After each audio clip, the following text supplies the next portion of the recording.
Mila était une petite fille joyeuse aux boucles dorées et aux grands yeux curieux. Elle vivait dans une jolie maison avec son papa, sa maman et surtout son chat noir, Minuit. Minuit était un chat malicieux, toujours en train de faire des bêtises. Mais ce que Mila aimait le plus chez lui, c'était qu'il semblait toujours comprendre tout ce qu'elle disait. Un matin, alors qu'elle terminait son petit déjeuner, elle entendit une drôle de voix derrière elle. « Tu ne finis pas ton bol de céréales, moi je les mangerai bien. » Mila sursauta et regarda autour d'elle. Il n'y avait personne, sauf Minuit, qui la fixait en se léchant les babines. « C'est toi qui as parlé, balbutia-t-elle. « Évidemment, répondit Minuit en s'étirant. J'ai toujours su parler, mais je n'avais jamais eu envie de le faire. » Mila n'en revenait pas. Son chat parlait. « C'est incroyable, mais pourquoi tu ne l'as jamais dit avant ? » ?»« Parce que je suis un chat, et les chats aiment garder des secrets, » miaula-t-il d'un air mystérieux. Mila était ravie.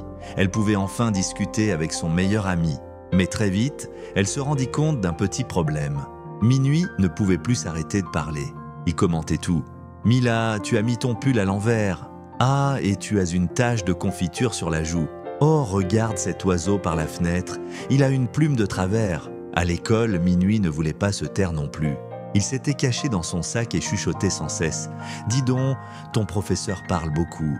Mais pas autant que moi, bien sûr. »« Minuit, chut !» souffla Mila. « Oh, pardon, mais tu as vu le dessin de ton voisin ? On dirait une pomme, mais je suis presque sûre que c'est censé être un chat. » Mila essaya de l'ignorer, mais c'était difficile.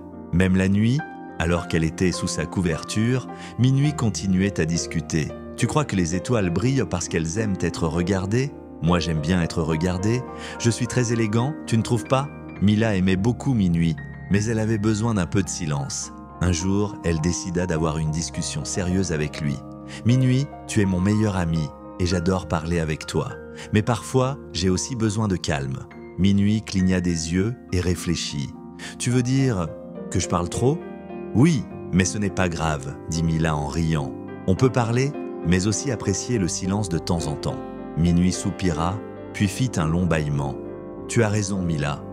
Peut-être que si je parle moins, je pourrais écouter plus. Et qui sait, découvrir encore plus de secrets de chat. » À partir de ce jour, Minuit apprit à parler moins, mais juste un tout petit peu. Parce qu'après tout, quand on a un chat qui parle, c'est quand même trop rigolo.